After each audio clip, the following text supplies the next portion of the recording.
Wait, where? What? I'm in a box! Oh no. No, not the box. This is the Escape the Zoo podcast.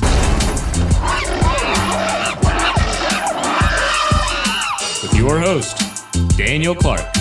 Well, Dan, thank you so much for being part of the podcast. I'll be honest, when I was doing my prep and my research for this specific episode, I think I had more difficulty than anyone thus far, strictly based on the fact that you've gone to so many places that I didn't really know where to start or where to even focus.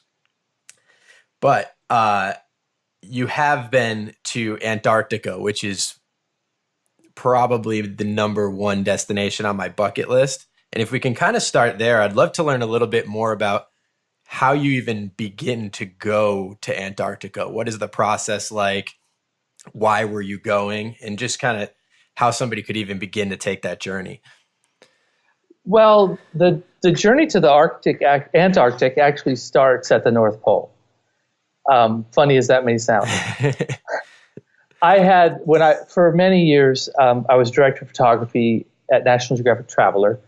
And my editor then really wanted me to be in the field. He knew that I never wanted to make that decision to be either a photo editor or a photographer, and he considered me both. And so I had taken a trip with a writer to climb the Matterhorn. And a few years after that, when I work in the city, I ride my bike every day whenever I possibly can, and I don't care how bad the weather is. And so one morning I'm riding to work and I come up and it was November morning, 30 degrees Fahrenheit, just below freezing. It was raining. I was soaked like a wet rat, freezing. And I come to the corner at National Geographic and there's my editor crossing the street. And he has the writer with him who I'd climbed the Matterhorn with. And he looked at me and he said, "Oh, Dan, you like cold weather. Bernice, tell him about this trip we're going to take to the North Pole. And Dan, you should go with her." And so we started planning for this trip to ski the last degree to the North Pole.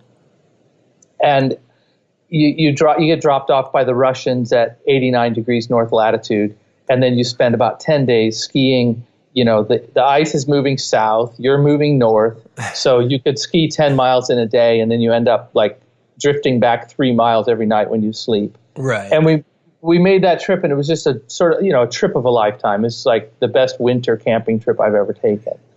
So after that, National Geographic Expeditions had started this partnership with Lindblad, who has small cruise ships that they take to different parts of the world.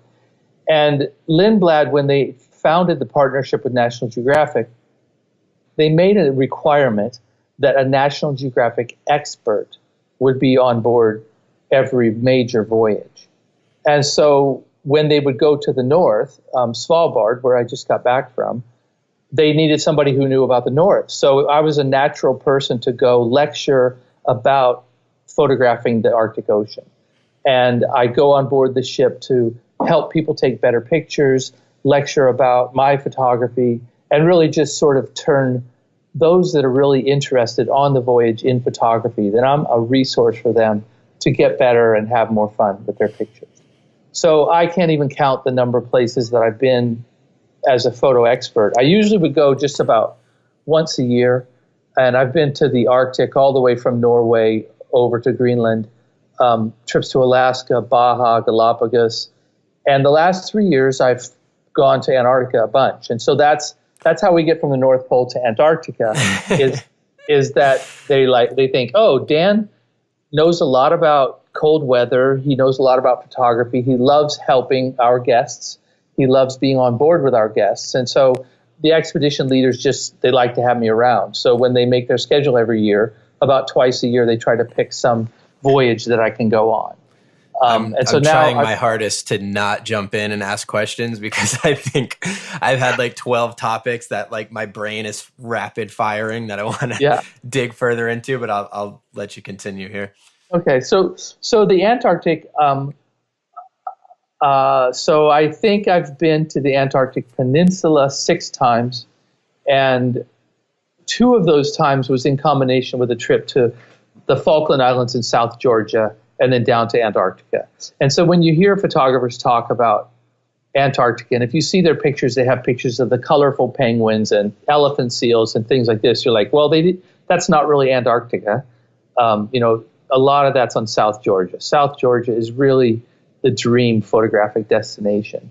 And, I hate to say it, but I don't get excited about a trip to Antarctica anymore, but I still get excited about a trip to South Georgia. And Can you explain where they are in relation to each other? So generally to get to the Antarctic Peninsula, mm-hmm. if you can imagine that the Andes mountain range extends south through Patagonia, and then at the tip of South America, it kind of disappears into the ocean. And then the Antarctic Peninsula, if you kind of squint at the map, you can see it's a continuation of that mountain range.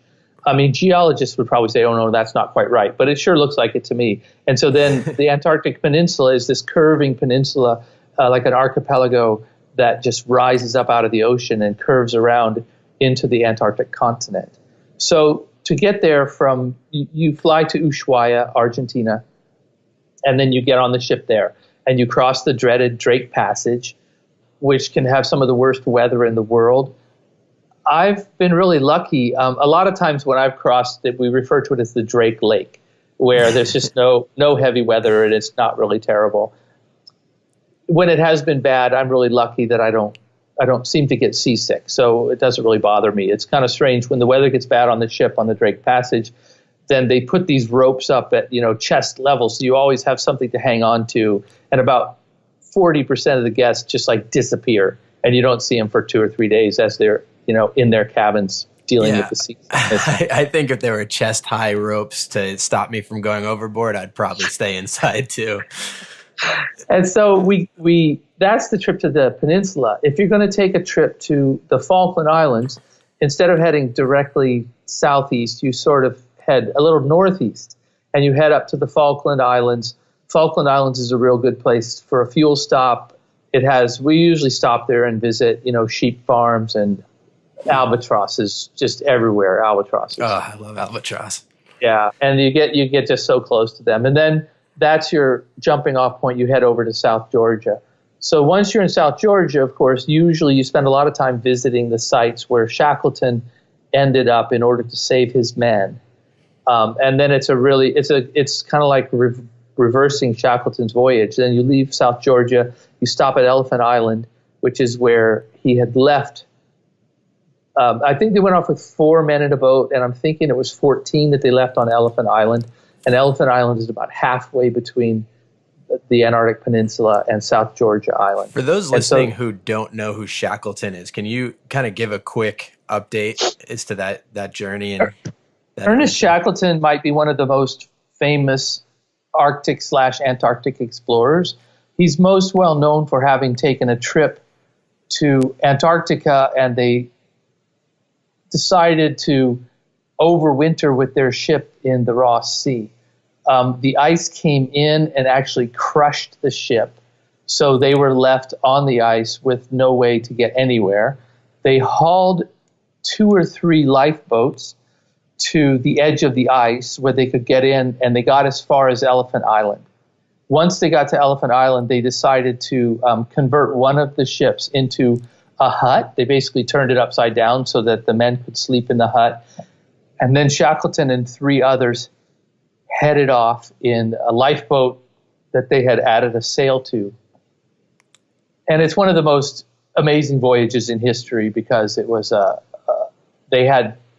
only way they had to navigate was by sighting the sun. And in this month-long voyage, they sighted the sun, I think, twice. And if they missed Elephant Island, well, then they would just be headed off in towards the Atlantic Ocean and to oblivion. Right. And they landed on South Georgia, where they went to a whaling station and then were able to put together a rescue of the men back. And a lot of, he's become, it's funny that he's one of the most famous Antarctic explorers, but he's the one whose expedition failed.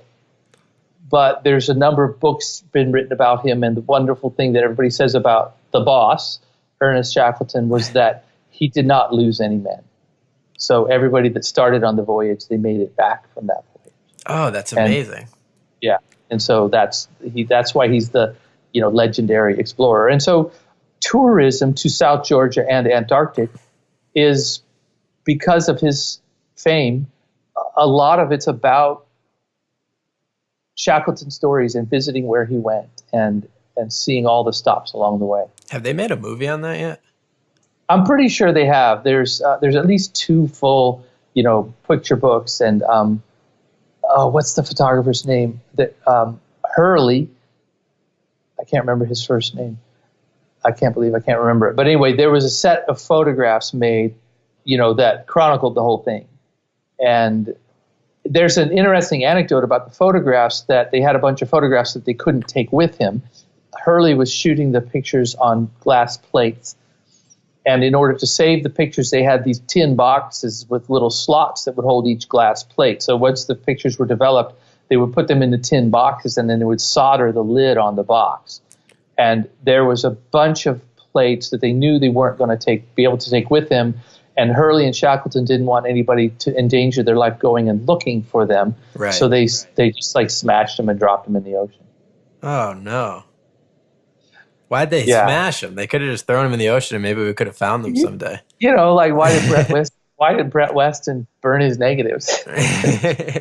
He figured, we have the good ones. Let's just move on. Yeah, I just think from a cinematic perspective, or even just the history behind the story, the concept of having your boat crushed by ice in the most remote place in the world, it must be the most hopeless feeling in the entire world. The fact that he got everybody back is insane. Oh, they have movie footage of the boat being crushed. Really? What year was this? 1909. Oh, wow. Hold on, I'm Googling. This is funny. Yeah, there's a movie. It's called Shackleton, a TV serial, starring Kenneth Branagh. And so it was a miniseries in 2002. Oh, interesting. Yeah, I bet. Wait, let's see.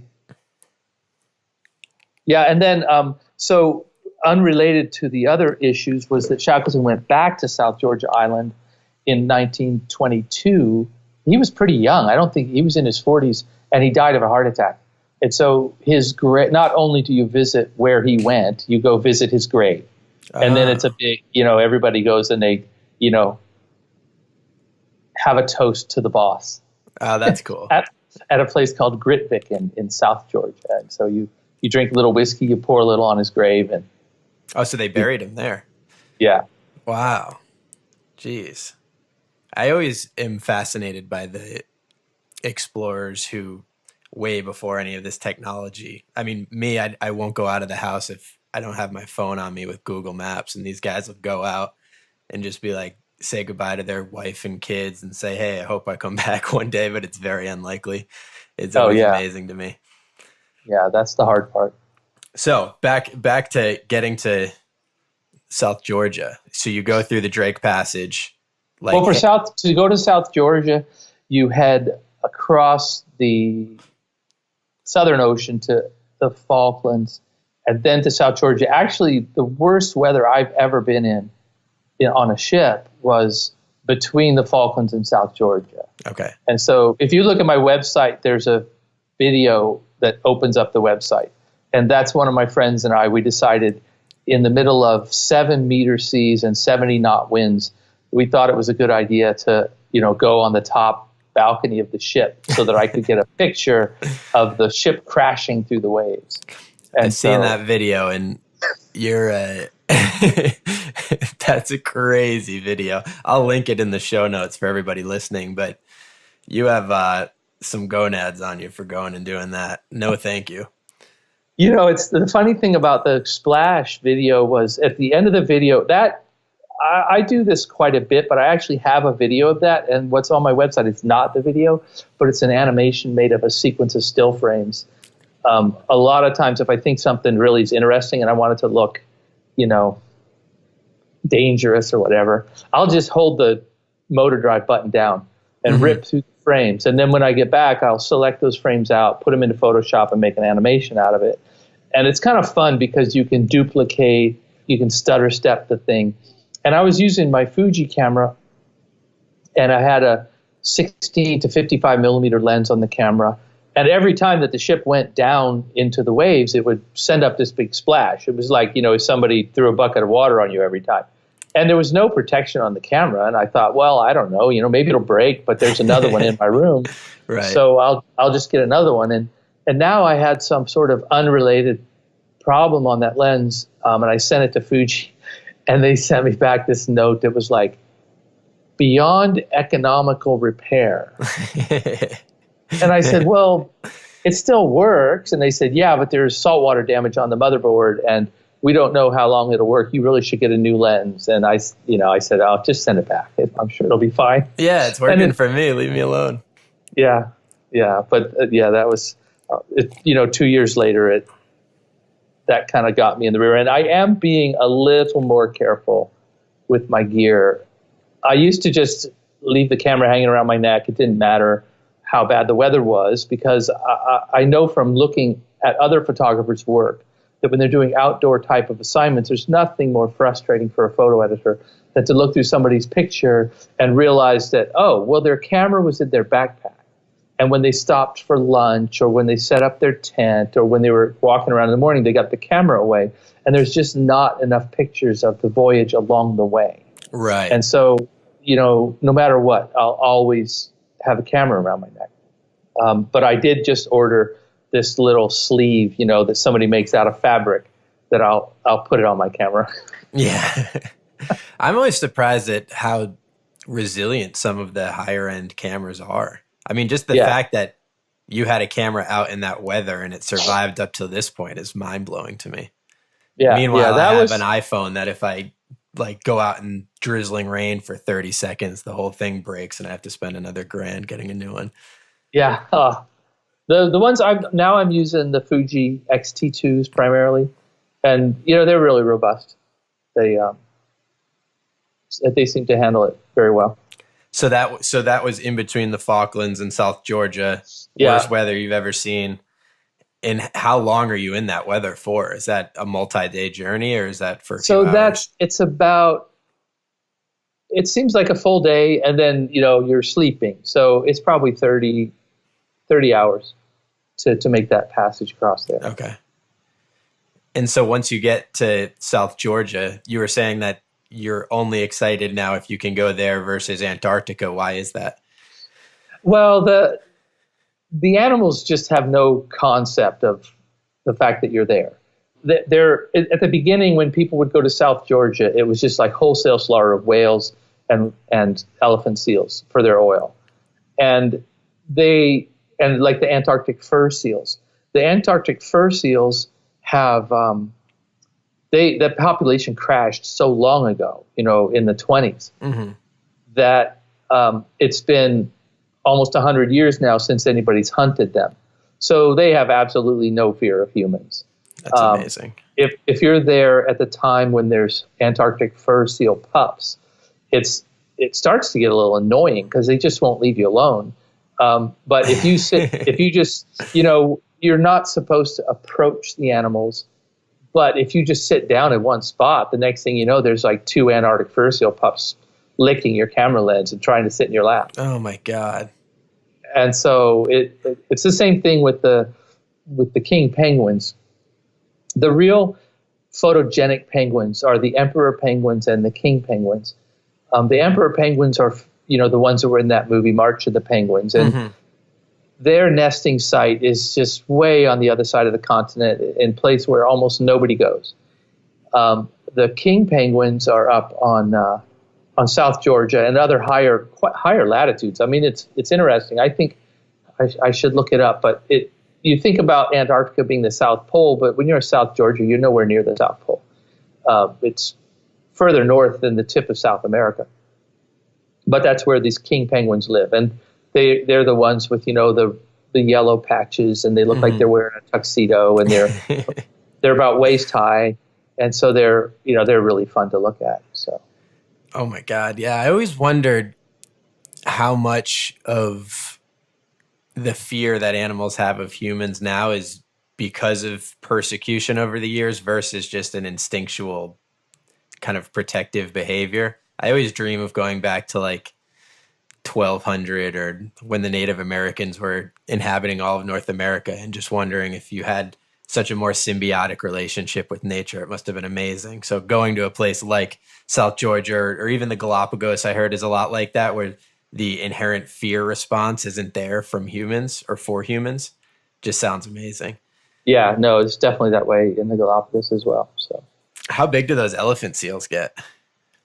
oh, the males, they're like, I want to say 1,500 pounds. Oh my God.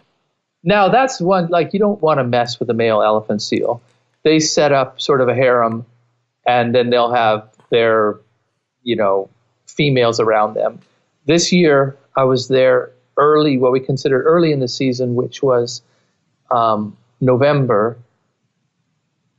and there were elephant seal pups everywhere, and they were just weaning from their mother. So they gain insane amounts of weight in the first 2 or 3 weeks. And then we call them chubby weaners, because then the mothers start to sort of quit feeding them, and they need to sort of face things on their own. And likewise, they'll come up if you sit still. I have this really funny picture of one of them, like, chewing on one of the buckles on my backpack, because I'd taken the cameras out of the backpack and set it down and wandered off somewhere else, and I come back and here's this elephant seal like mouthing the clips, trying to, are you my mother? And so the process of the weaning of the elephant seals, I see that, are they typically solitary creatures, or do they usually live within colonies? Because I'm working on a documentary right now on the Hawaiian monk seal, and their mother nurses them and weans them up until, like, I want to say only 2 or 3 months. And then they leave and live very, very solitary lives after that. Whereas most fur seals live in these massive colonies. So is it similar? I know you mentioned that the elephant seals were weaned and the mothers weren't there. Are they solitary, or do they usually live in larger groups? When they're trying to be weaned, the mothers are nearby, and there might be a young male that is like trying to be the next beach master, but he's just not really. The big males sort of disappear. They do all come together in the same places, and it's usually during the breeding season. And then they head off into the ocean, and they seem to be pretty solitary. But most of the year, they need to molt on land. And so a lot of times you'll see you'll come up upon a pile of elephant seal females primarily, just monstrous things. They're like 800 pounds. And they're just lying in a ditch somewhere or on the beach in a big pile, and they smell horrible, because I don't know how long it takes to molt, but it's like 3 weeks, and so they just haul up in a pile, which is the word to describe when they're on shore. It's just like the best word in the world. They're referred to as being positively thigmotactic, which means they like to touch each other. So they're just laying in this big pile. Now, I think that they're kind of solitary. I had a strange experience in December. I had just been in Antarctica, and I'd seen all these elephant seals, and they were starting at the end of November to go back into the ocean. And I was on a beach in South Australia, and it was 100 degrees Fahrenheit temperature. And I'm walking down the beach, and I see this like lump on the beach. And I thought, no, that can't be. And I walk up to it, and it's an elephant seal. It's about 6 feet long, so it was maybe a year old. And the guide who was with me, she just freaks out. She's like, oh, I've got to call, Department of Natural Resources. What is this thing doing here? It's completely lost. And I'm thinking, well, wait a minute, it's not lost. I'm standing on the northern shore of the Southern Ocean. Down in Antarctica, I was on the southern shore, right? And they lived in the Southern Ocean. And this elephant seal, she just decided it was time to molt, so she swam up on the beach and was laying there on the beach. Yeah, I've actually, now that it's funny, I didn't even remember until just now, but I've seen that there's a place called Elephant Seal Beach on the PCH in California. Yeah. And I've driven by there once, and there had to be 100 of them just hanging out there, and they are massive creatures. Yeah, there's a colony that breeds on Ano Nuevo, one of the islands off the coast of California, and because of the cold water, and it's that like if you're in the States and you want to see elephant seals, that's the place to go see it. I always thought it would be cool to be a wildlife photographer until I saw a photo of Paul Nicklin getting charged in the water by an elephant seal.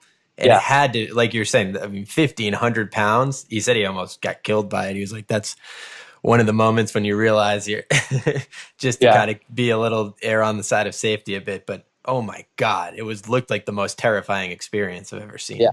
Well, and it's interesting that the picture that he shows when he gives a lecture that really shows you how big the seal is in relation to him. Mm-hmm. And it's a picture kind of from the side, and he's got his camera up, and the picture that he took of the seal's jaws, like getting ready to bite the camera. Right. But his assistant has a picture of him with the elephant seal on one side, and him, shows how small he is. And it's really surprising to me that the story that they shot, that they printed in National Geographic magazine about that trip, they didn't use that picture.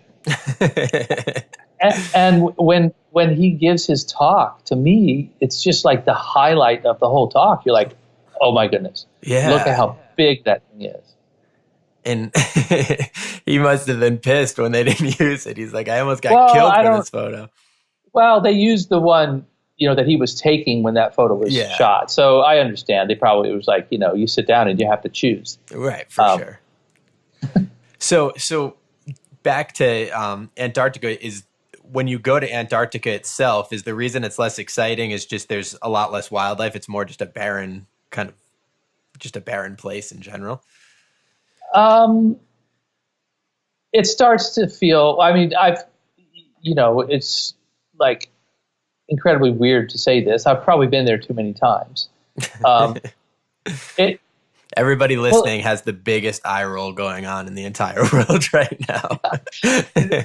There's ice, there's mountains, you go on hikes. The weather's really fun because it's so extreme. The penguins are nice. They're just not, I guess there's more, it seems to be there's more to photograph on South Georgia. Yeah. And it's really just psychological. I've been to South Georgia twice. I've been to Antarctica like 6 times. And so, but Antarctica is still, it's an amazing place. My favorite place there is the Lemaire Channel, which is just this channel that everybody goes through on your way from one place to another. And it just, the black mountains just come straight up out of the sea on either side. Ugh. And usually you go through there in the evening when you're going from one place to another, and it's just really fantastic. That's gorgeous. There's, if you go to my Vimeo, there's just a couple videos on there, and one of them is called South. And so the beginning of that video has sort of a voyage through a little offshoot channel of the Lemaire Channel, which is called Hidden Channel. Mm-hmm. And it's just the most beautiful place in the world. And one trip we went through there in our little Zodiac boats.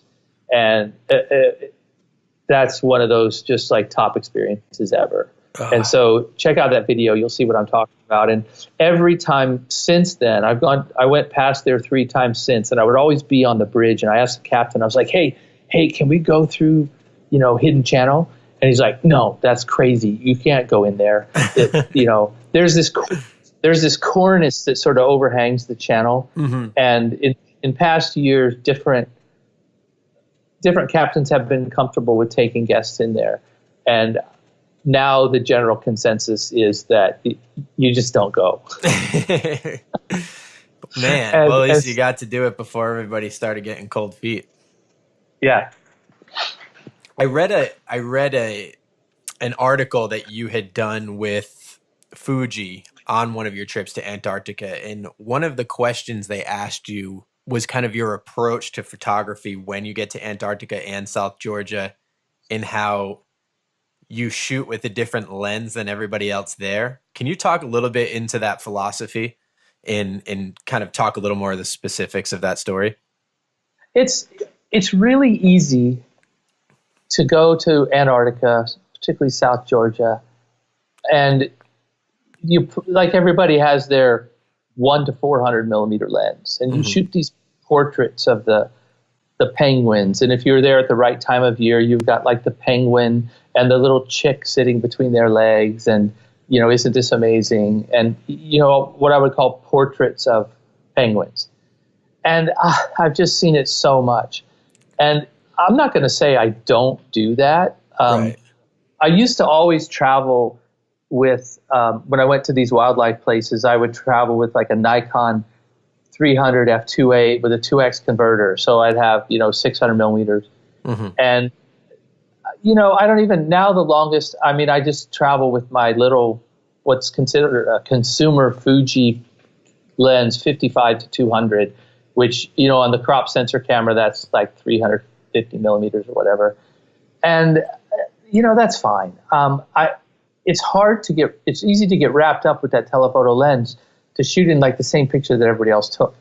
And so then I'll try, what could I do with a 40 millimeter lens? And the Fuji one that in that interview was I had taken the Fuji GFX camera down there. And there's a picture that worked out really well, I think. In the past, I've done projects with an 8x10 view camera and, journalistic kind of projects. If anybody's interested in that, there's a story about somebody's journey through being treated for breast cancer. And so on my website, under the portfolio tabs, you pull down and it's called Survivor Area. And it looks like it looks like you shot it with a handheld camera, and it was all done with the 8x10. And I would use the 8x10, and then I like to work with two formats at once. So at the same time I was using the 8x10, I was using a Rolleiflex, because sometimes you're not going to get it, Right. And so then when I was shooting film for magazines, I always shot with, my little Contax cameras, and then the Rolleiflex was always there as well. So there's those two formats. And partially because with the medium format, with the Rolleiflex or with the Fuji GFX, I don't have a 400 millimeter lens. Like on the Fuji camera, there's a zoom lens, but it zooms from just like 32 to 60. It's hardly a zoom range at all. Right. And for me, being forced to make a photographic composition choice on something other than having to zoom the lens. After years and years of looking at photographers' pictures, I grew to hate those wide-angle Canon and Nikon lenses. It was like a wide-angle war. It started with the Nikon 20 to 35, and then Canon one-upped them by having the 17 to 35, and then now they both have 16 to 35s. And as a photo editor, I'd be looking through the pictures, and I could see how the photographer would get interested in the scene, and then they would sort of, oh, well, this is really interesting. If a little bit is good, maybe more is better. And so then you'd be looking through their pictures, and they're zooming that thing out to the maximum zoom of 16 millimeters, and it just destroys the composition. There's no composition at all. It's just, let's show everything. And that is really hard to resist, that temptation. I find myself thinking about that all the time. Don't just zoom out and show everything. Try to make your own picture within this picture. And so with the medium format Fuji, and my thinking in Antarctica and in South Georgia is, okay, don't use that camera with a long lens. It's too easy. Now, it's easy to do that in Antarctica. You can just lay down, you pay attention to the animals, and usually there'll be a pathway that they're walking on, and you just lay down next to the path, and 20 minutes later, here comes an animal walked right past you. It's no surprise. Right. It's pretty easy to predict what they're going to do. And I've gotten some really cool pictures that way. It just lay down on your stomach, hold the camera out arm's length, and, the animal's 3 feet away. Yeah, and I thought it was just really interesting and eye-opening when you were saying if everybody's coming with that 400 millimeter lens and there's 20 people on the boat, they're all going to take 20 photos that look exactly the same. Whereas if even putting yourself in an uncomfortable situation with a certain lens, you know you're going to get something unique and it'll stand out versus everybody else that's doing the same thing everybody's doing. Yeah. And so there's one picture that that I think my theory worked. And it was in that Fuji article. It's certainly on my Instagram, but it's this picture, and the ship is coming into the frame from the right. You know, we've taken the ship and we drove it up onto the ice and crashed through the ice until we were on solid ice and everybody could just get off the ship and walk around. And so that was on the Antarctic Peninsula. And the emperor penguins that I told you, they're usually down where nobody ever goes. Mm-hmm. When they're young, before they have their full coloration, they're swimming all over. And you're liable to just come across an emperor penguin in the middle of nowhere. And in that photograph, that's what's going on. This emperor penguin just like started walking toward the ship. And in the photo, there's about 8 people lined up, you know, taking a picture of the emperor penguin. And they're all, you know, with the telephoto lens, are trying to get their portrait of the emperor penguin. And as I walked up to the scene, I thought, okay, Dan, you know, this is what you're thinking about all the time. Put your money where your mouth is. You've got enough resolution with this camera to the emperor penguin can be the tiniest part of the composition, and then, you know, show the whole scene. So I guess I love to be able to have a camera that has enough resolution to where I can back up. And I know I just said don't use a wide angle lens to just show the whole scene, but with a normal point of view lens, you know, like a 50 or something, I think it's a little bit different. You know, think about the objects in the frame. And I saw that picture when I was running to stand next to everybody else and take the same picture they were going to take. And I think it worked a little bit different. And in that particular case, I also have a pretty healthy attitude about what we're doing. I mean, you have to admit it's pretty absurd to like drive a boat with 100 people onto the ice and then we all scramble out to, you know, oogle at this poor little penguin. Right. It's kind of absurd on the surface. And so if I can find a picture that shows a little bit of that absurdity in a backhanded way, yeah, I'm going to do it. Yeah, I know this specific photo you're talking about, and it's amazing to look at because of how small the emperor penguin is in there and how massive the ship looks in comparison. And it's so barren outside of it that it really does put into perspective a few things, which is one, the extreme lengths it's taken to get to where you are, but also it just amazes me that that penguin's able to live where it lives. Like, to think of the massive effort it takes for a very technologically forward civilization to get to that place. And sure enough, there's still a wild animal that's been living like that for millions of years, to me is really cool. Yeah. And I think a photo like that tells that story a lot differently than just looking at the animal. Plus, it wasn't an adult emperor penguin, so it didn't have its full coloration. Yeah. And, you know, there's so many great, you know, Franz Lanting has so many great pictures of emperor penguins and chicks. It's like, you know, who am I to go try to get the pictures he already has? Right. And how come the area where they're typically at is less traveled than where the king penguins are? Is it just vicinity? It's on the other side. It's on the other side of the continent. And it's also, if I'm remembering right from that movie March of the Penguins, they lay their eggs in the winter. And the lengths that the filmmakers went to film March of the Penguins, I think on the, if it used to be, I wonder where you could find it on the DVD of that program. They had, you know, sort of behind the scenes videos, and they're frightening. It's just horrible. Really? There's a book that I read called by Apsley Cherry Gerard, and it's called The Worst Journey in the World. And he was on Scott's expedition to the South Pole when when Scott died on the way back from the South Pole. And while they were overwintering, waiting for their chance to go to the South Pole, Cherry Gerard and 2 companions were given the task of traveling overland to the emperor penguins to collect an emperor penguin egg, because nobody had seen one. And they were to bring it back to some museum in England. And the trip that they went through in the dark middle of winter to get that egg was just unbelievable. I mean, they almost died a couple times doing that. And then, the punchline at the end of the book is like when they finished the voyage and the party going to the South Pole died and Amundsen got there first. And it was like so many reasons. It was just the worst journey in the world. And then they get up and they try to deliver these eggs. And at the, whatever it was, Natural History Museum of London or something, they acted kind of like, oh, what would we want these for?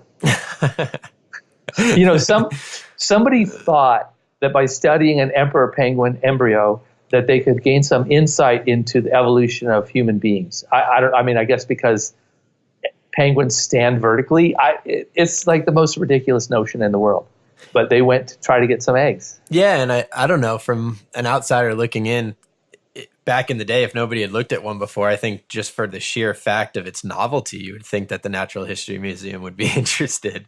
Yeah. That must have been a very disappointing thing to go through that effort. And they're like, nah, I'm okay. Thank you. Yeah. And then they delivered them. And then at some point, like 15 years later in the 20s, some guy was researching something or other and he found those eggs and it ended up being useful to him. But I just, reading the end of that book, I had a vision of the last scene of, Raiders of the Lost Ark, where they created the Ark up and they delivered to some government warehouse. Where, yeah. And it's like the last scene is the Ark of the Covenant on a forklift and this endless row stack of boxes that goes on and on for infinity in this warehouse. And you're like, okay. Yeah, I was thinking it was like, what's that Greek myth about the guy who's rolling the ball at the top of the mountain? Yeah, Sisyphus. Sisyphus, and he can never get it right. When he gets to the top, it falls back down. I was thinking like the one time he finally gets it to the top, God comes down or Zeus comes down. It's like, nah, I'm good. I didn't really want it up here anyways. So I'm very interested to hear how you really got into this line of work. I think for anybody listening, you have probably the coolest work experience in the world. How does somebody even begin to get that opportunity? I started doing photography, in junior high school. There was a science teacher who thought I might be interested. He had a photography club. So he taught me how to develop film. And then all through college, I was a geology major, but I spent all my spare time working for the student newspapers and yearbooks and that kind of stuff. And so after college, I decided that I should be a bicycle racer. And so I did that like as an amateur bike racer for a couple of years, traveling all around the Midwest and working as a carpenter and living at my parents' house. And, my dad convinced me at some point that it was time to become an adult. And I got a scholarship for journalism school at Ohio University. And Ohio University has a really well-known, photojournalism department. And my degree actually is not in photo, but I have a master's degree in journalism. And when that time was up, I'd had a couple of internships at newspapers. Mm-hmm. And I saw a notice on the advisor's door that National Geographic World, which was a children's magazine, was looking for a photo editing intern. And I was really dead set on being a photographer. As a journalism master's student instead of a photojournalism, they would always say things like, oh, well, the PJ students are the shooters and the journalism students are the editors. And I would get all mad. I'm like, there's no difference. I'm not going to be, shoved into one of those boxes. Right. To me, they're the same thing. And so I thought, well, I don't have anything else to do. I think I'll apply for this internship. And so I applied for the internship, and then I called the person who was senior photo editor at National Geographic World. And he told me that, they had chosen someone else and thanks for applying. And I figured, well, the door was like cracked open, right? Right. And I was at my now wife's parents' house in Georgia, and National Geographic headquarters is in Washington, D.C. And I said, well, I'm going to be in D.C. 2 days from now, and I'd really love to stop by and see you. And he said, oh, sure, that'd be fine. Well, I wasn't going to be in D.C., Yeah. So right. I had a friend here. I knew I could probably sleep on his floor. So I jumped in the car and I drove to D.C. And then I went in to have a meeting with him. And the first thing he said to me was, oh, the other person, turned us down. And so what are you doing in May, you know? Oh, wow. Yeah. And so I started with an internship, and then partway through that internship, he left to be director of photography at the White House. And then the other photo editor was going to have a kid. And so they asked me to stay around. And so that 6-month internship turned into 2.5 years. And then finally there were some changes, and I went to work as a newspaper photographer down in South Carolina. And I was just about had enough of that. What were you shooting mostly there? You know, everything. It's like high school, college sports. I mean, down there, the big thing is like Clemson and USC football. Right. You know, that's the biggie. And then daily assignments. At a small town newspaper, they always, it was this big joke for the photographers. They would be like, go out and shoot some feature. Feature meaning a feature photo, which meant there wasn't really any event happening, and they needed a color photo that would go on the front page of the newspaper. And so I usually had the late afternoon shift, and so all day long, the other 4 photographers, none of their assignments had turned into anything that they thought they wanted to put on the front page of a small community newspaper. And so then you're just like aimlessly driving around, desperately trying to find something happening. You know, some kids playing in a sprinkler. I mean, that would be like the biggest cliche of all. And so after a while, I started to think, you know, this is really ridiculous. And I read this book by a guy who headed up the photojournalism department at Western Kentucky. And he'd written a book about newspaper photography. And it really said, you know, you need to have a plan. And so I started to look at all the calendar events in the newspaper. And I had a calendar. And so, you know, like on Thursday afternoon at the Spartanburg Arts Center, there's ballet class at 1:00. Or, you know, all these recurring events, I would write them down on my calendar. And then when those things, you know, I would come in and some days I'd be really busy and you'd have 5 assignments. And back then we were shooting on color negative film. So you had to go shoot your assignments, you come back, develop the film, actually make the color prints, which was, I wish I could still do that. That was just magical, to make color prints. Yeah. And then you'd be busy for a few days. And then all of a sudden one day you'd come in and the board is empty. And you talk to the assigning editors. You're like, hey, what's going on? They're like, I got nothing. And so I'd pull out my calendar. And, you know, a lot of times there'd be something, a starting point for an assignment. And, you know, that really worked. And it was just a lot of fun. I remember I would come across stuff, and I loved to try to depict the weather or the people or the events, things that were going on at that time of year. One of the most, one of these things that I just will always hold into me, and is like some person wrote to the newspaper and they mentioned my photos specifically. And they said, it's really great that, we can see when we walk into the grocery store and the newspaper's on the rack, and I can tell if Dan shot the picture. And I thought, oh, good. It's just this like thankless job running down the most ridiculous assignments of like a business center opening or something happening at the mall, and I would try to find those in between things that tried to show, what life was like. Right. And I mean, even now that story popped into my head after all these 25 years later, it just made me feel good. And I feel it's kind of funny. I never entered, some newspaper photographers, they get really into this contest mindset and they enter all these contests and all this stuff. You know what? I never entered any of that stuff.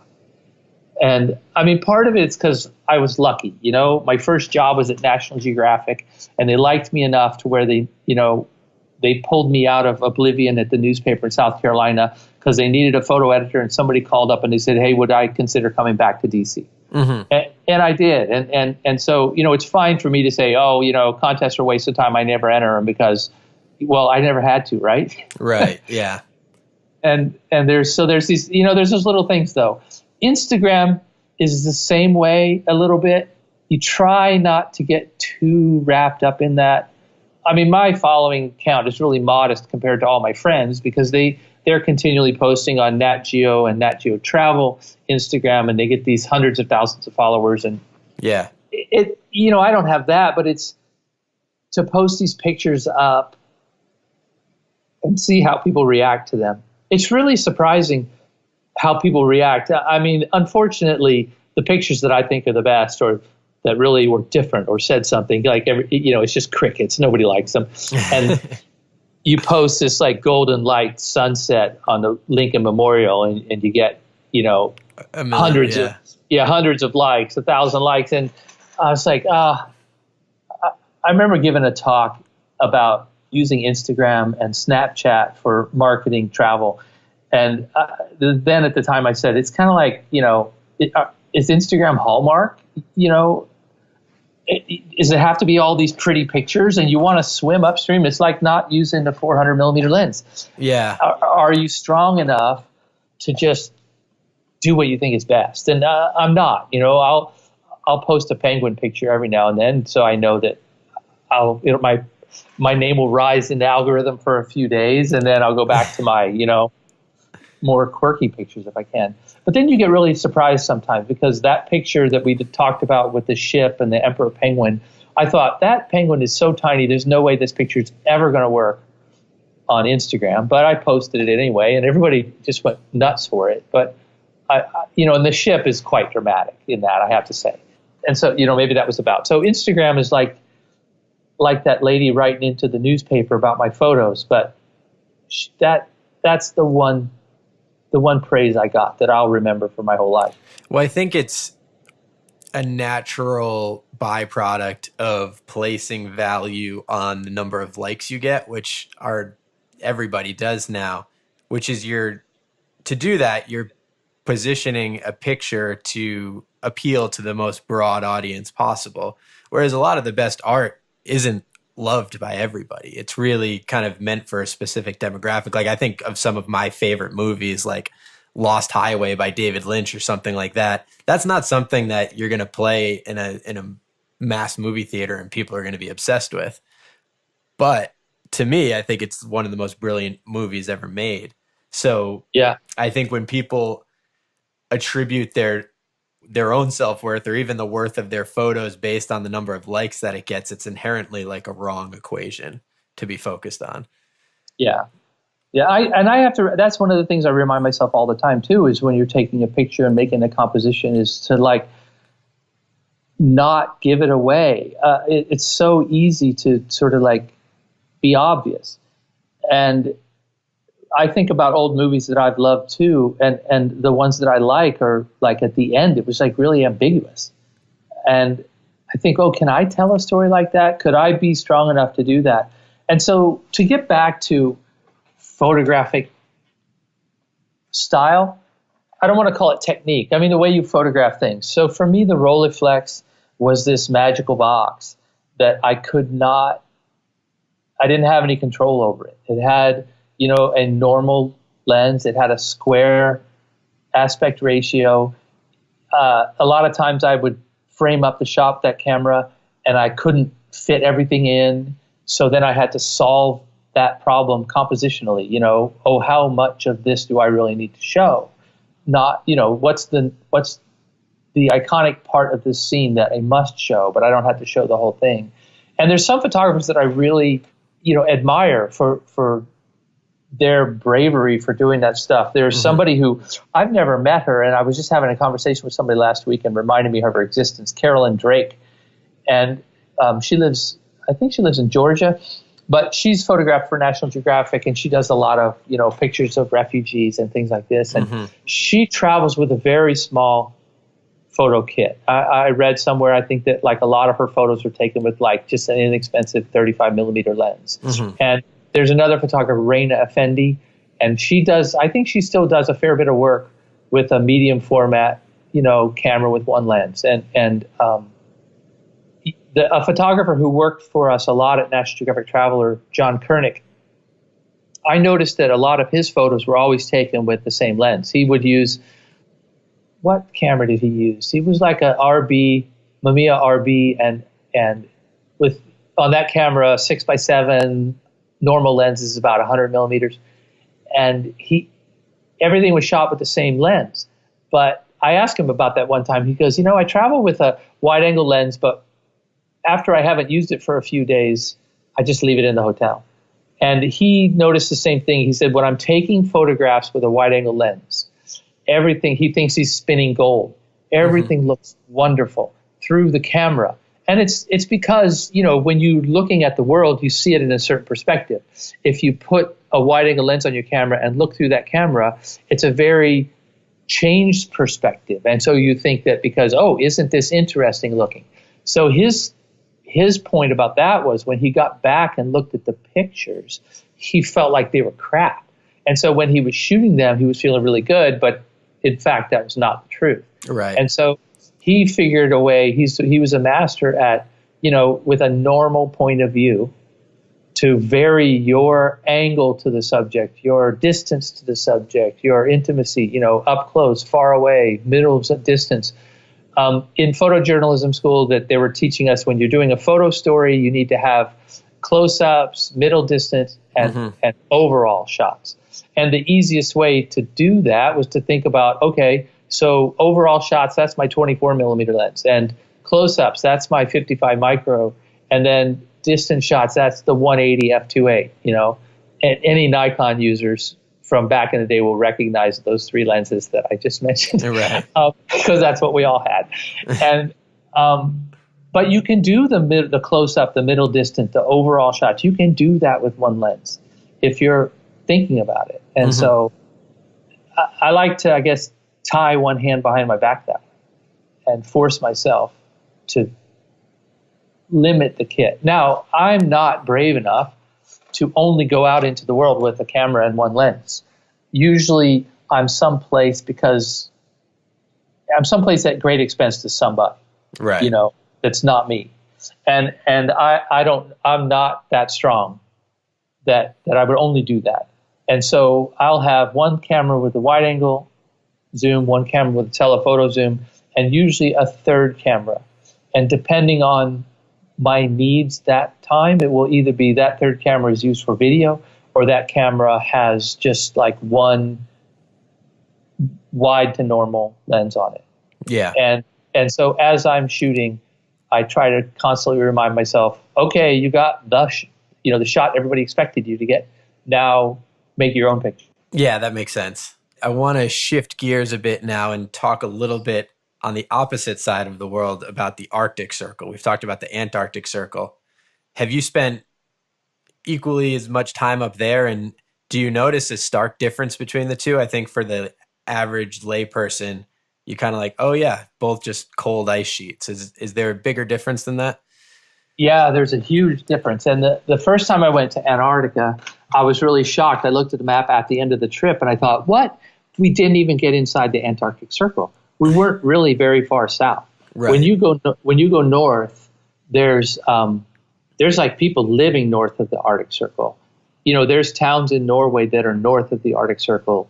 Iceland is almost at the Arctic Circle. Svalbard, which is sort of Longyearbyen, is a town in Svalbard that has an international airport. So most people say that's the furthest north city, in the world. Mm-hmm. And it's I think it's 71 degrees north latitude. And I was just up there on a trip from Bergen, Norway to Svalbard. And on that trip, we were ice-free at 80 degrees north latitude. So there's two things about the Arctic. One, there's actually people that live that far north. Right. And down south, no. And then, so you've got the landscape is altered by the fact that people have lived there for centuries. Is that a product of kind of how humans ended up migrating to different areas of the world back in the day, or is that from a sheer climate reason that people can live up there more easily than they could down south? I think there's probably just a lot more people that live near there. Most of the population's in the northern hemisphere. Right. And now, to move it from the fact that the north is populated in a way that the south isn't, the Inuit were there way before anyone else. Mm-hmm. So anyone that wanted to go north, there was a First Nations group of people to teach them the ways, Right. to learn how to live up there. So now it seems to be getting warmer up there. Without getting all political about this whole thing, it's undoubtedly warmer. Mm-hmm. I had not been back. I've been since that trip to the North Pole. For the years, that was about 10 years ago. In the years after that, I went north to Svalbard probably 5 or 6 times. I would guess that I've been above the Arctic Circle 10 or 12 times. And in the springtime, the polar ice cap would extend down to Svalbard. Svalbard would be locked in, frozen for much of the winter. And the fact that we were able to go to 80 degrees north is just like mind-blowing. Right. Without encountering ice. And so there's definitely, an effect. Now, the effect happens in strange ways, too. I mean, I'm not a scientific expert about the polar ice cap, but there's just a lot less ice up there. I'm leaving next week to go back to Svalbard, and then we're going to take the ship from Svalbard up to northeast Greenland. Mm-hmm. And funny enough, I'm looking at the ice charts, and we may not be able to go to northeast Greenland because there'll be too much ice. And you're like, well, Dan, you just told me there's not as much ice. But the ice is breaking up faster. And then the ocean currents, kind of the first place the ocean currents seem to carry it is against the eastern Greenland coast.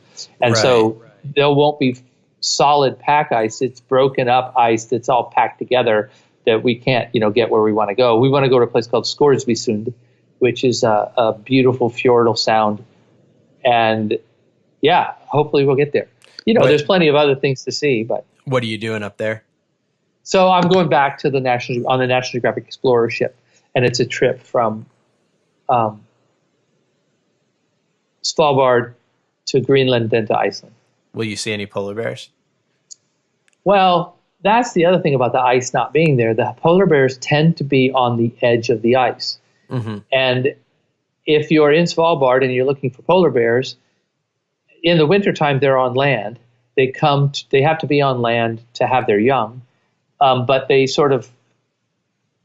need the ice for easy transportation. They can certainly swim everywhere, but they can't outswim a seal.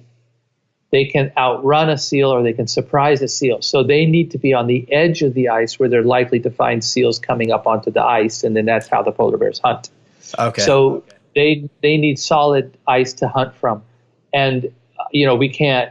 Who knows where the polar bears are? If we're at 80 degrees north latitude and there's no ice, we're certainly not going to see any polar bears. Right. And so on my last trip, we saw 2 or 3. We probably will see polar bears. In the past few years, a lot of the concentration of polar bears has actually been between Baffin Island and Greenland on the western side of Greenland. And that ice will be carried down between those two through that channel. And there seem to be a fair bit of polar bears there. I don't know that there's a crash in the polar bear population. So I've heard credible arguments that the polar bear population has risen in the North Pacific because of the ban on hunting, that actually had a bigger effect than global warming. But you don't know where to go to see them. It's really hard to find them in the ocean. Yeah, and it's interesting to think, if the ice recedes, I guess they just keep getting pushed further and further back, and eventually you have to assume that'll have some impact. I don't know if the seals keep going up that far too, because they eventually have to land somewhere where they can molt, right? Yeah. Well, and the problem with that is if they follow the melting pack ice too far north, then when winter starts to set in, they can't get back to land, and that's a huge problem for them. If they're 300 miles away from the islands, by the time they just swim back, it's all frozen. Right. Yeah. If you look back on all your travels, is there one place in particular or one moment that sticks out to you as this is just by far and large the best place I've been to? I love the Alps. They're extreme mountains, but you sleep in a hotel and eat fondue at night. I mean, it's weird, these extreme mixed alpine climbs, and then you take the cable car back down, and there you are, and it's just all surrounded you. And I really love the Alps. I continue to love Norway. I think it's one of my favorite places. I've not really been to that many spots in Norway. I mean, I fly in to Oslo in order to go north. Mm-hmm. We stop in Tromsø. I did one story I did for Traveler magazine years ago was hut to hut hiking in Norway. And so you join a touring club, and they give you a little brass key. And then you head off with a guidebook. In the middle of nowhere in the mountains, you find these little wooden huts, and there's this brass padlock, and you unlock the padlock, and you go in there, and there's like a little tin can, and you put your $10 in there to stay the night. And someday I'll get to do that again. I mean, it's just amazing. Yeah, that's awesome. Have you ever climbed Mount Fuji? No. So that there was a similar experience there, except you don't get your own private cabin. Basically, I climbed up during the day with my girlfriend, and because it takes so long to get to the top, a lot of folks want to sleep up top and then climb up in the morning to go see sunrise.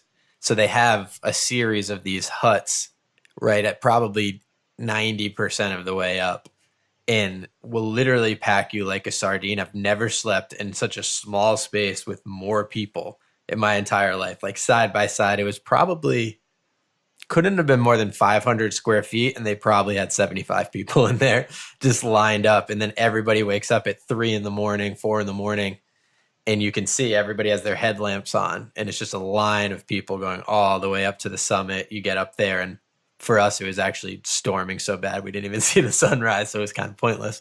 But it was, I mean, once you start getting down, it's one of the most beautiful experiences I've ever had. But it just reminded me when you have these really remote just huts that you kind of just take shelter in for a quick night when you can spend more time in incredibly remote areas. It's really a beautiful thing. Well, I love being up at altitude.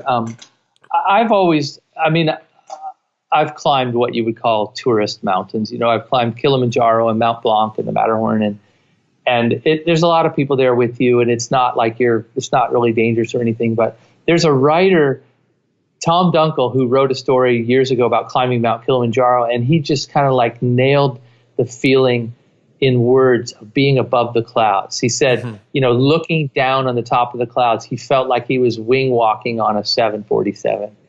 And, that's a great feeling. Now, probably the hairiest experience I ever had in photographing a story was the writer that I went to the North Pole with. The first story that she and I did together was climbing the Matterhorn. Mm-hmm. And she had climbed the Matterhorn when she was 10 years old.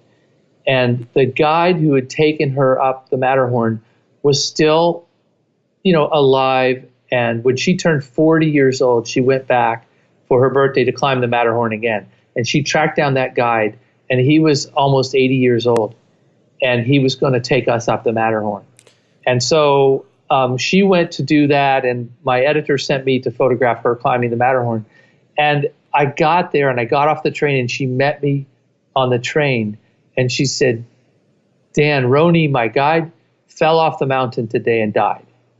Oh, God. And I thought, wait, this guy's been climbing the Matterhorn for like almost 60 years. Yeah. And for that to happen, it just doesn't happen. I mean, so all of a sudden I went from, we're going to climb the Matterhorn with the oldest guide still leading clients, to like having to photograph his funeral like surreptitiously. And hiding my camera in my jacket so that they wouldn't kick me out of the cemetery. And right. And then we found the oldest, the guide who had climbed the Matterhorn the most. Bernice Notenboom was the writer, and she had a lot of connections with the guiding community.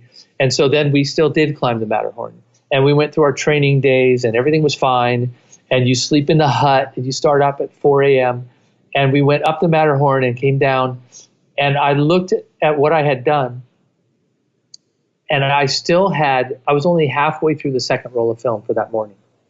And I thought, what on earth did you do? You've come all this way, all this training to climb the Matterhorn, and you didn't even shoot like 50 frames. And luckily I had what I needed. But that was a real lesson to me. I was scared, and I didn't realize it. Right. And then and then from then on, when I went to ski to the North Pole, it was hard enough just to be there. Pulling a 135-pound sled, it's 25 degrees below zero. There's nowhere to go indoors. If you get cold, you just have to start doing jumping jacks or something and try to get warm. Right. And you get up there, and there's really easy to go through a whole day and not take any pictures. You're just managing your food intake, your warmth, your you're route just trying finding. to stay alive. Yeah, and so I made myself a promise then that I had the camera I was using at the time on each compact flash card I had would fit about 500 pictures. So no matter what happened, every day I had to shoot 500 pictures. And, it's way, way, way over the top. But here I was in a place that was not on its surface photogenic. Well, it was beautifully photogenic, but it was very repetitive. Right. And so, if that's a lesson I could give to anybody, it's just keep taking pictures. Was the danger at the Matterhorn specifically different during that time period? Was there something going on? We don't really know what happened to him. He was with a client who was in her, she was in her 60s, late 60s. And there's a place where it's a hike up until a certain spot. It's weird. If you look at a picture of the Matterhorn from the Swiss side, there's a sort of a plateau about 2/3 of the way up. And it's kind of just a normal rock climb to that point. Mm-hmm. And then from there up, it's rock mixed with ice. And that's where you sit down to put your crampons on. And they were either putting their crampons on or taking their crampons off, and they slid off the mountain. Oh, both of them. Yeah. And it's not a place where you necessarily need to be roped together. And it's a really funny experience climbing the Matterhorn and climbing a lot of the Swiss Alps. It's not strictly vertical. It's not like American rock climbing, like 512 crack where you're belayed from below. Mm-hmm. It's fourth class climbing. It's vertical. You're using your hands and your feet, but your protection is each other. You're just tied to a guide, and it's really surreal sometimes. You'll be climbing up a little kind of a sketchy spot, and you look up and you see your guide is just like standing there holding the rope in his hands like he's, holding a fishing line. And you're thinking, okay, if I fall, he's going to stop me. Yeah. But they know what they're doing. The best phrase from the Swiss guides is, you don't need any more than a square foot to put your feet on the sidewalk in Zermatt. Why do you need more space than that on the mountain? So they figure as long as you got a place. I'm like feeling physically off just even talking about it. It creeps me out so bad. Yeah. And so that was a scary day in retrospect. I wasn't scared at the time, but I didn't take very many pictures. And so that was a great lesson to me in photographing on the move. Just keep taking pictures. Leave the camera on your neck. Have a sacrificial camera if you need to. Just don't put that thing in the bag. Yeah, I think it's from a photography standpoint, definitely a good lesson. But from a staying alive standpoint, if I'm climbing the Matterhorn, I think I'm going to have my two hands kind of out in front of me to grab anything I possibly can if need be. Yeah. So I also noticed that South Australia is a big spot that you've been to frequently. What is the reasoning behind that? Is it something for National Geographic, or is it a particular passion? 2 years ago, I had been involved with the publisher of National Geographic to put together an advertising program for partnership with South Australia and Traveller magazine. And so 2 years ago, I went over there for about 2.5 weeks. And South Australia wanted the reach of National Geographic's website and things. They're kind of like a stepchild of Australia, because everybody, North Americans that go to Australia, they joke about the Sydney Opera House and the Rock, that everybody in America thinks that that's what's in Australia, and the Rock meaning Ayers Rock in the middle of the outback.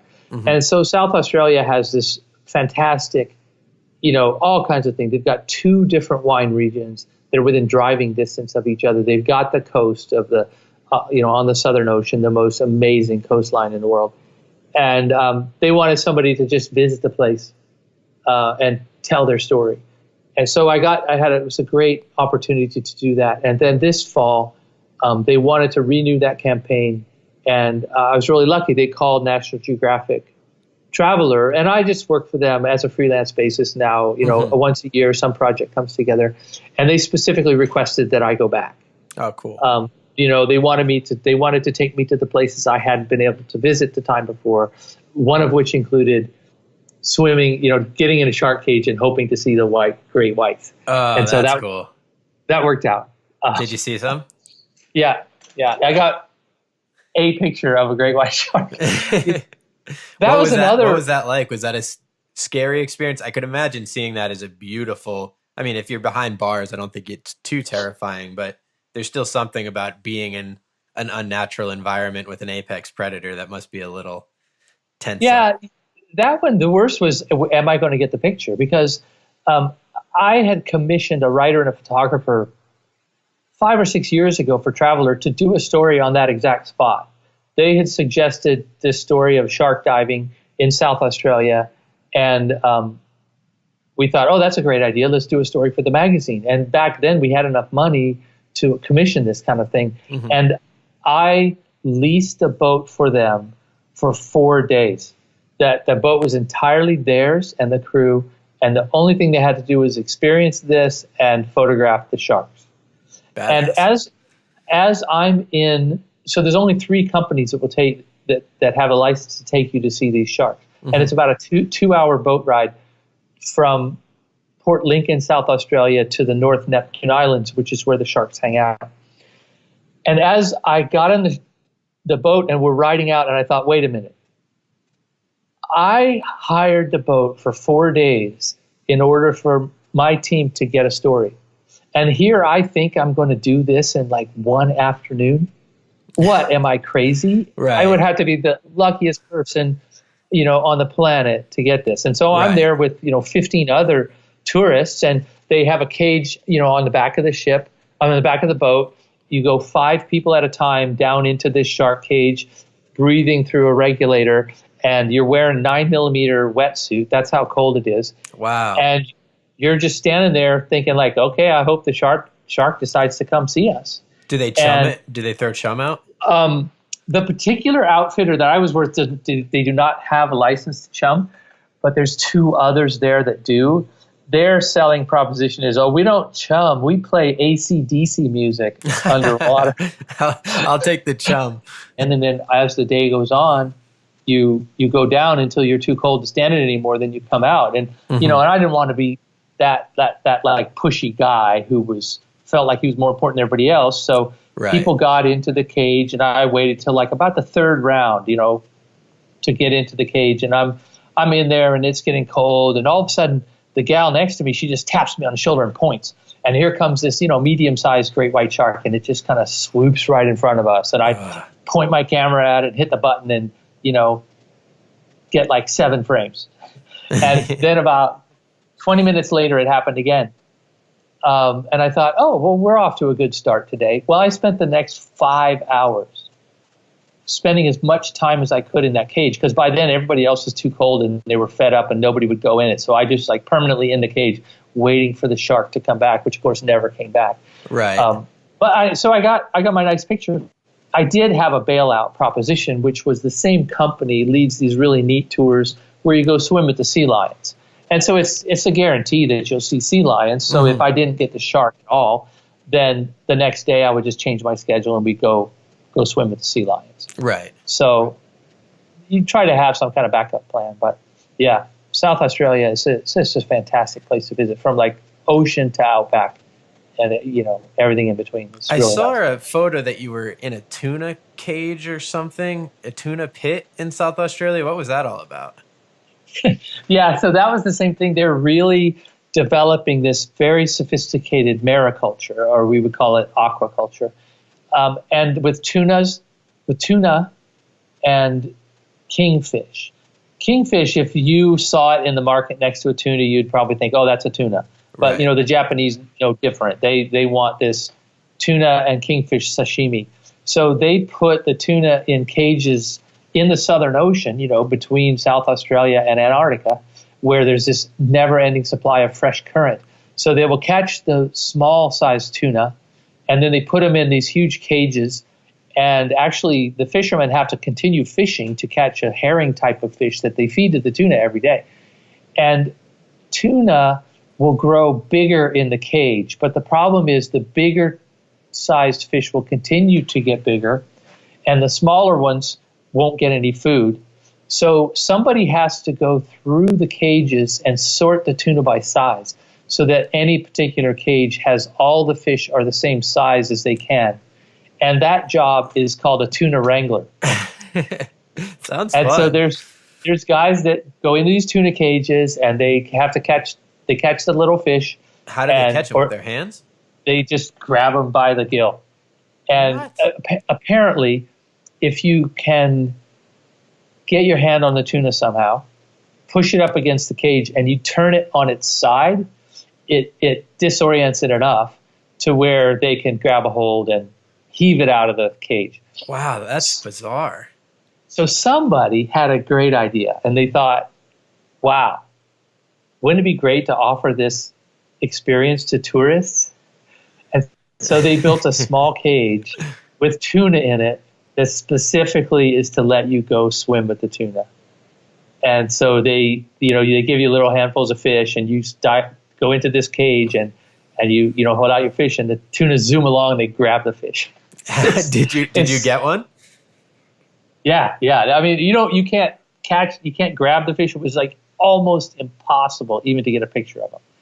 I got the one picture which I really like. Once again, I have this beautiful portrait of a tuna underwater. Everything is just right. Its eyes are looking at the camera. I mean, it's a perfect portrait. Yeah. And if somebody's curious to go on my Instagram and see that frame, or try to find it on Nat Geo Travel's website, it's just like the tuna's tail coming through, because to me what was most important in that picture was the fact that there were people in the cage with the tuna. Right. And so in the background of that picture is, the other divers there. I was really happy with the way that one turned out. And the fact that the tuna was so close to the camera, that was a bit of a gift. Is that a sustainable practice? Is that something that people are excited about, getting more of these aquaculture kind of farmed fisheries in there? The aquaculture, yes, it's like amazing. They can't raise enough fish to keep the Japanese happy. There's a huge refrigerator ship offshore that takes like 75% of their harvest straight to Japan, and it's like the premier tuna. And Port Lincoln, which is a fishing town full of fishermen, apparently has more millionaires per capita than anywhere else in South Australia. Really? And it's because of they joke that they went from selling tuna for 30 cents a can to $30 a pound. Right. And since they're not relying on the tuna that they can catch, that they're raising them in this pristine environment. And the Southern Ocean there is so fresh. They don't have the problem. There's a lot of problem with farmed salmon off the coast of Norway and off the coast of British Columbia. That the Kristen Mittermeier and the Paul Nicklin photos of those salmon are disgusting. Oh my God. Yeah, and it's just like a plume of antibiotics and salmon poop that just poisons the whole ocean for miles and miles. And that's just not an issue with the tuna cages right now. It's a cool experience to fly out of Port Lincoln and look down into the ocean and see these rings everywhere. And I would imagine it's inputting a level of predictability around fishing that fishermen have never been able to have before, in terms of just consistency of what the harvest will be like. But I've heard tuna stocks in general, because of the large supply, particularly from Japan, are really struggling in the wild. So it's good to hear that there's certain efforts being made to help with that. And the kingfish, they actually figured out how to raise them from spawn. And they have tanks. Near Port Lincoln, it's kind of like raising catfish in Louisiana. And they spawn these fish. They take the little tiny fish and they get them big enough until they can put them offshore in the cages. And so those are entirely farmed from the very beginning. Oh, wow. You know. Now, I don't know. I mean, it seems maybe because it's not a huge population down there in South Australia in the Southern Ocean, it doesn't seem that these fish cages have this terrible effect on the immediate environment of the ocean, the same way that it does in other places. Right.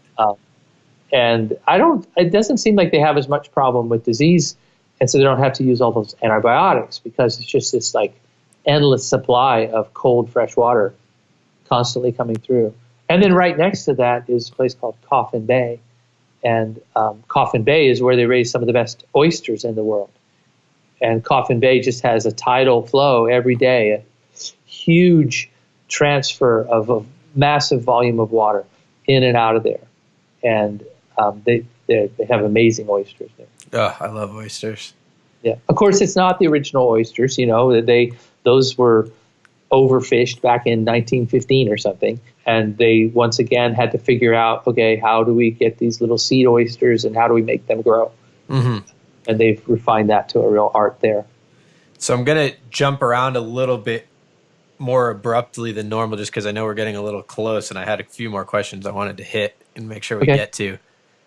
I would imagine that through your travels, you've encountered a large variety of different people or just different walks of life, different cultures. Is there any particular group or location that you found a really beneficial takeaway from the way in which they live that's different from how somebody in a typical urban United States kind of environment lives? I did a bad job at phrasing the end of that question, but you know what I'm saying? It's interesting that I'm trying to think about where I ended up being that guy that went someplace where nobody was. You know, where, in the States, I do all kinds of stories, you know, town profiles of Austin, Texas, and, you know, things like that. And when I'm going to the Arctic and the Antarctic, of course, there's nobody there. I've not done a lot of photography in places like, you know, India, or actually I've only been to Asia once. Mm-hmm. And so I don't have a ready answer for that. I was really surprised climbing Mount Kilimanjaro of the porters that kind of carried our gear up there, and their sort of happiness with their their place in life, but they just got on with it. You know, we're wearing our hiking boots and our backpacks, and they're wearing flip flops. And you know, one night we were 4 days into this hike, and they ran out of cigarettes, and they kind of drew straws to decide which of the two guys would go to town. And you're thinking, wait a minute, it took us, like, we've been walking for 4 days, and they're just going to go to town. And so right after dinner, they left. And like 4 hours later, they're back with a pack of cigarettes. What? Yeah. And was he sprinting? No, they just walked, you know. And yeah, these two guys set off with like no backpacks, and they were wearing flip-flops. And I mean, I suppose they must have run, but also... Yeah, but the shape those guys must be in is insane. Yeah. And, you know, we were zigzagging in order to get there. We were doing these sort of alpine, how to get used to the altitude. And although we'd been walking for 4 days, we were taking a roundabout route, and they probably just like went straight to town and came back. And that's a bad small straw to draw. I could imagine just being on the other side, being like, And it was such a different mindset. And you know how they kept warm? They didn't have sleeping bags, right? They had a couple blankets, and there were just like 8 of them, and they would just sleep in a pile. Wow. And yeah, they're fine with that. Yeah, well, I mean, to me, I often go back to that in my head where if you told me what I would want to do next week, I think climbing Mount Kilimanjaro would be a top 5 thing on my bucket list, and they get to do it every single day. So there's part of you that it's like, yeah, it's fine as if it's a negative thing. And then there's part where it's like, that sounds amazing. Yeah. You know what I mean? Getting to spend your whole life outside on one of the most incredible mountains our planet has to offer is a good way to live. The other thing with the camera is that I was always kind of the shy one, thought that nobody had any reason why they would want to talk to me. And I just was as happy to go stand in the corner as talk to anybody. And taking pictures, having a goal to make interesting pictures, and I love pictures more than landscape or wildlife pictures. My favorite pictures are like people living their daily lives or taking part in what they're doing. And the camera is this passport for me to be, what Dan without camera would consider an annoying individual. And, I have a desire to make images of people. In order to pull that off, you have to talk to people, you have to meet people, you have to take your trip and have one person lead you to the next. You take somebody's picture and then you say, oh, well, what's your favorite place here? Or who do you know that might be able to tell me a little bit more about this place? And that process, more than taking landscape pictures in the wilderness, that's what I love about traveling places in the world with the camera, is to just, it leads me from one person to the next it's amazing how far somebody will go out of their way to talk to you and help you. And that's my favorite part of the whole business. Yeah, I think that's amazing. You had mentioned on your website that there was a moment when you were on that skiing trip by the North Pole that really epitomized why you do what you do and was kind of a beautiful moment of reflection for you. Can you explain why that moment particular stands out, or provide a little more descriptive background as to what I'm talking about? When I was in high school, junior high school, my mom was a school teacher, and so she had this wall of National Geographics. And it wasn't just the ones that she got in the mail. She would get extras because she would cut them up for collages and stuff like this. And so I was always looking through these magazines. And the stuff that really struck me were these explorations. The driving the cat tracks across Antarctica. And when I started to work at National Geographic, the big story was Will Steger's trip to the North Pole. Mm-hmm. And Will Steger and Paul Shirky, they took this trip up there, and it was the centennial year of the National Geographic, 1988, and they had just done this, and everything that's what they were talking about. And here I found myself, 10, 12 years later, actually having the chance to go to the North Pole. I mean, I cheated. The Russian helicopter took me most of the way, but I was skiing under my own power. I was up there. I really felt like, this is what I wanted to do. This is amazing that I got a chance to do this. Yeah. And that's what I felt like. For me, the history of the National Geographic, I mean, there's different things that strike different people, but for me, it was like Perry's alleged trip to the North Pole, the Will Steger one years later, those climbing adventures, the first ascent of Mount Everest. When I worked at the kids magazine during the centennial year, I got to look through tons and tons and tons of the archive, trying to find historic stories from National Geographic's past that would resonate with National Geographic kids readers. Mm-hmm. And so that was the other thing, that I had looked through all these old notebooks of Hiram Bingham, just, bringing the attention of Machu Picchu to the world. And and although my trip in comparison to all that stuff was just like a tourism junket, but it was hard, and I felt like I belonged there. And it sounds like you essentially are embodying the role models that you had as a kid, who will likely be passed on to some little kid who's looking at National Geographic right now. Yeah, I don't know if I embody what they did, because that's just like unbelievable. But I got to do what they did, and I got to remind people about these places. And maybe that's the main thing. Is it was not my lot to discover something, to be the first person to go somewhere. But maybe I'm that second or third guy that's just like saying, hey, remember, we need to think about this. We need to think about how warm it is up north. And, mm-hmm. and we may not have a solution. We may not know why, but it's an issue.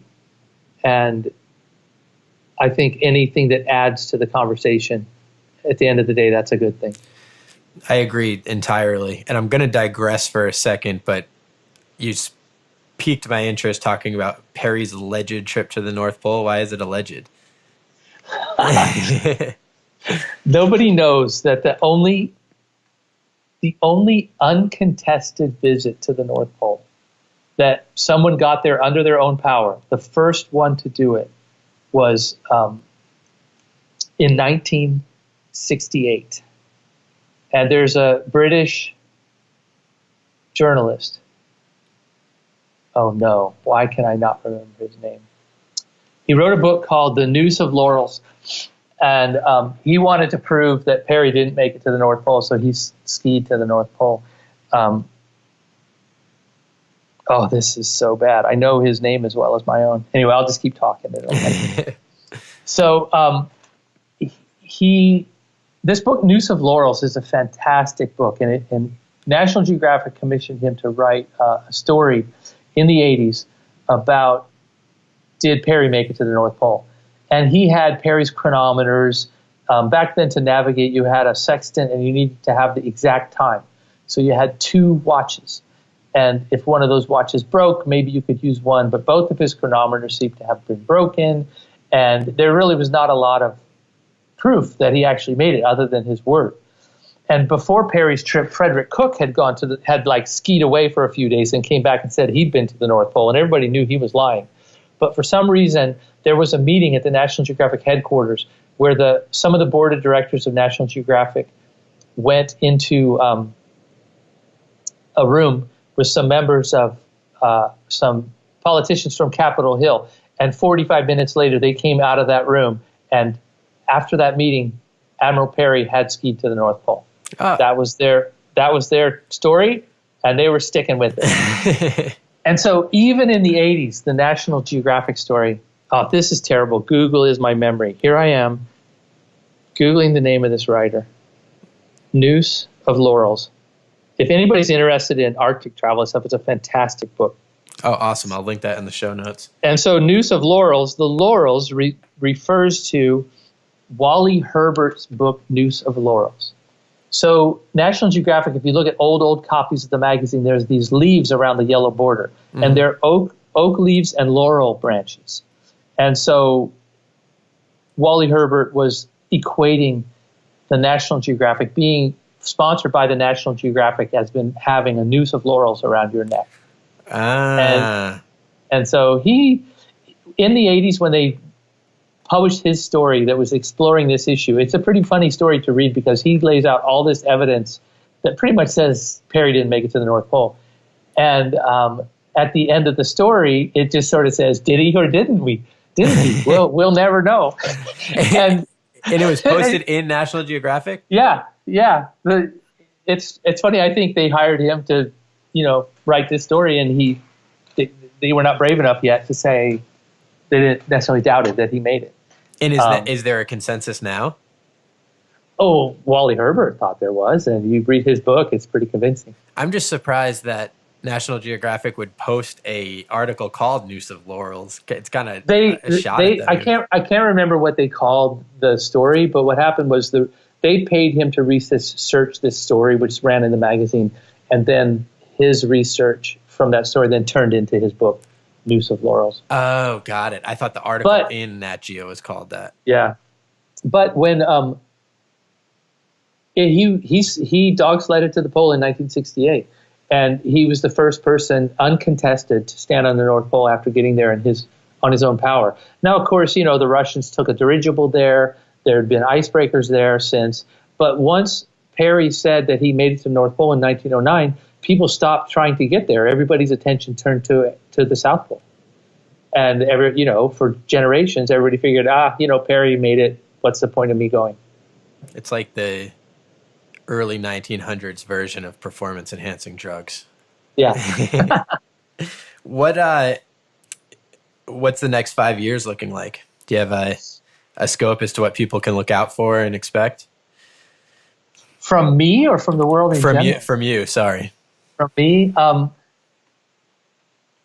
doing less editorial work, and I'm doing more work that's, like advertising type of work. Mm-hmm. I'm also doing a fair bit of video. Video has turned into, I was that guy as a photo editor, still photo editor, even 5 years ago. And a lot of these forward-thinking photographers were saying, oh, you really need to get your hand on this because this is what's going to happen. I'm like, oh, still photos will never be dead. And that's ridiculous. I'm not going to learn video. And I've done multimedia stuff all along. I've been capturing natural sound ever since graduate school. And so it wasn't this completely foreign thing. And still photos did not go away. There's more than ever, and I teach workshops, and these students in the workshops are the most amazing photographers. And the problem is, what went away was the ability to be paid for your photos. Mm-hmm.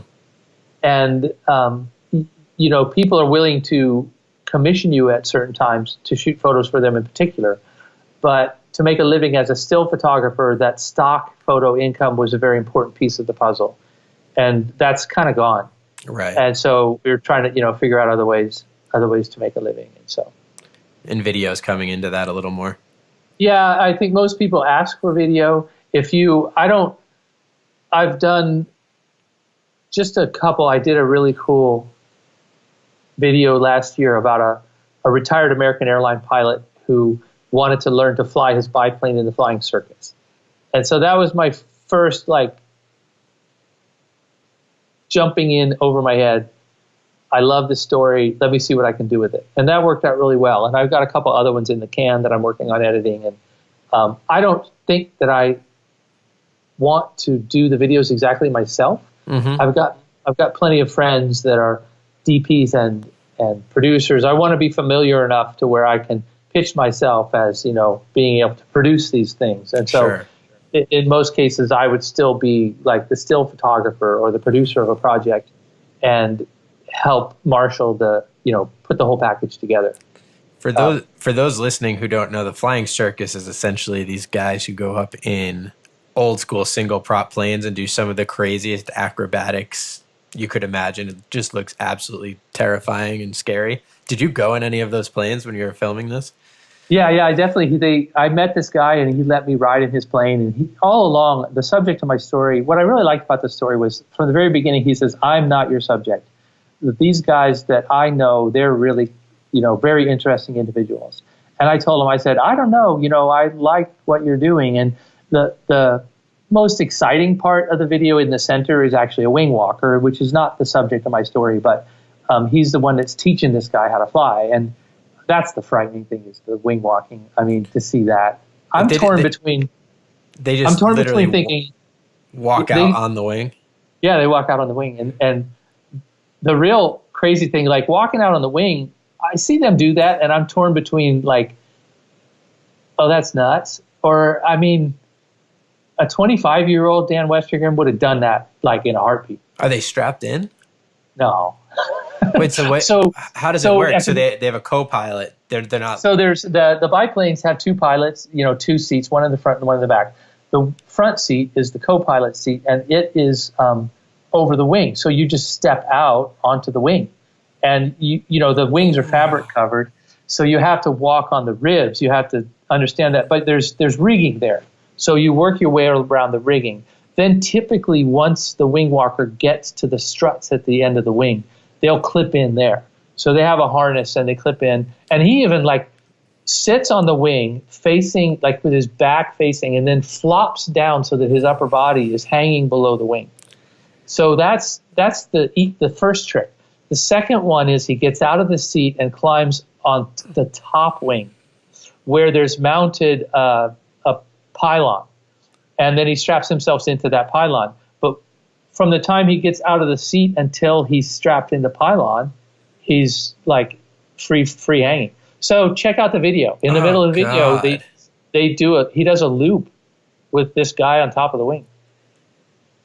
Okay, I'm going to link to the video so everybody can watch, but I'm going to move on because my stomach is twisting in knots right now. Sometimes I get stressed out looking from the third floor of a mall. When I look down at the first floor, it freaks me out. So that's next level. Sorry, go ahead. That story helping me define what can I do.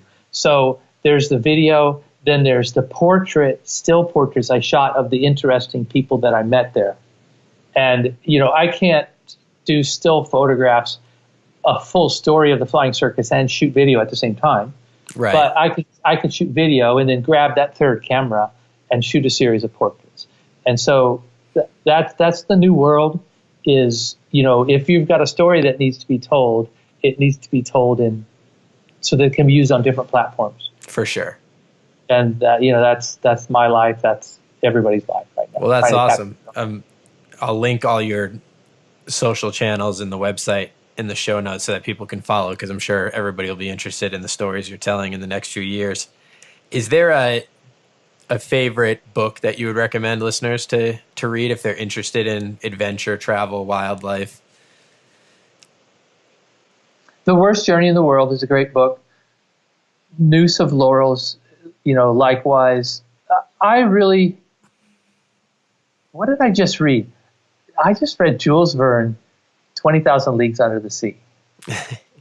And it's weird because, the book was written 150 some years ago. And there's a point in that book where they got to the ice cap in Antarctica. And they decided that Captain Nemo was going to take the Nautilus to the South Pole. And the description of getting stuck under the ice. There's no possible way that Jules Verne could have known. Nobody had even been down there yet.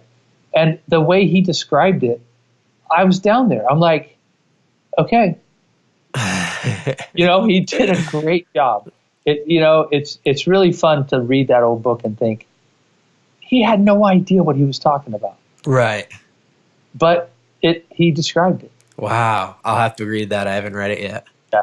It's funny. I got on this Jag the last couple of years, mainly because I carry the iPad. It's a lot easier than carrying 2 or 3 books, And there's this thing called the Gutenberg Project, where there's old books, that are out of copyright. And you can just fill your iPad with all these old books. Yeah. And I feel trapped reading, what's the latest book? All these murder mysteries or whatever the hot book is this year. Yeah. And I've always tried to go back to books that have really stood the test of time, and books that have been classics for a really long time. That's why I only read Harry Potter. Yeah. There's some books I mentioned that we're going to Scoresby soon, and there's these books. They're like kids' books, sort of, but called The Golden Compass. Mm-hmm. And then they made a movie about it. Those books do a great job of describing the North and it's a fantastical North where the polar bears can talk and they wear armor, but the descriptions of what it's like up there are really spot on. And during the time that I was making my first trips up there, I was actually reading those books with my daughter, and it's a great insight. I actually, the Golden Compass, I haven't read personally, but one of my favorite podcasters, Tim Ferriss, just recently read it, and he was talking about how despite the fact that it's geared at a young adult audience, you essentially have to bring a dictionary with you. It's not an easy read whatsoever, but it's apparently a fantastic book, and I don't know if the movie did it justice, apparently. But. Yeah, no, and of course I had to see the movie, and so Luke Scoresby, I think if I remember right, he's what are the heroes of the book? Mm-hmm. And so this place where I'm going next week is Scoresby soon. And so cool. Now, the places in that book were named for real places. And it takes place, a lot of it on Svalbard. And so now that I'm talking about this, I'm going to hang up. I'm going to go downstairs and find that book, and I'm going to read it again while I'm on this trip. Yeah, that's amazing. I think that's next up for me. I've been dying to, and I almost exclusively read fiction, so I think that'll be a good one for me. How about documentary? Is there a favorite documentary you'd point people towards? Oh, The White Knight. The White Knight by boy, I'm having a tough name on Werner Herzog, and there was a wilderness photographer, a friend. I think he was French, and he wanted to. He built this flying contraption where he could get above the rainforest, in order to make a picture. And he crashed and died. And so for some reason, Werner Herzog decided that it made sense to recreate this experience 10 years later. And he's just crazy enough to bring like the guy's wife who survived, and they rebuilt this thing and flew it. And it's just, it's an unbelievable act of filmmaking. Mm-hmm. And if you start to think too much about the terror behind the people that he roped into making this film, it just blows your mind. Wow. I'll definitely check that out. I haven't even heard of it. Yeah. That sounds awesome. And then my last question, which I always end with, is if you could put a billboard on the side of a highway that disseminates one message in 10 words or less, what would that be?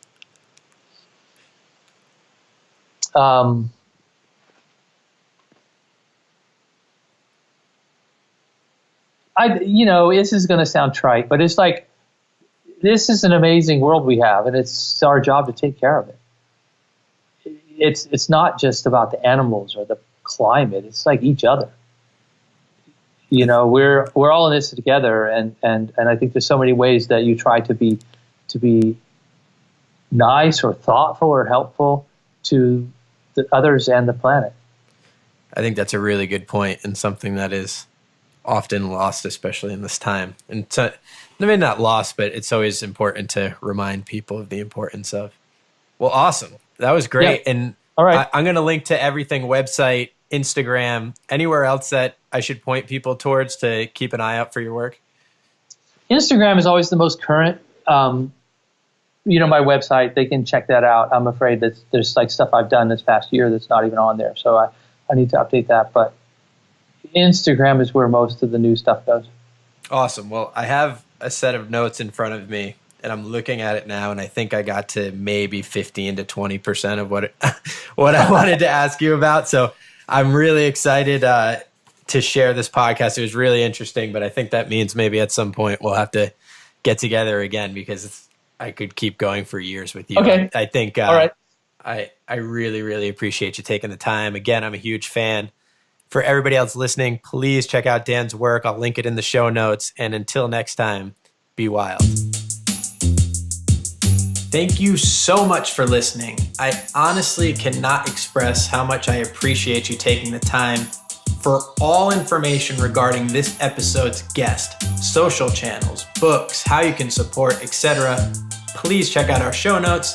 If you enjoyed listening, please, please, please subscribe to the podcast.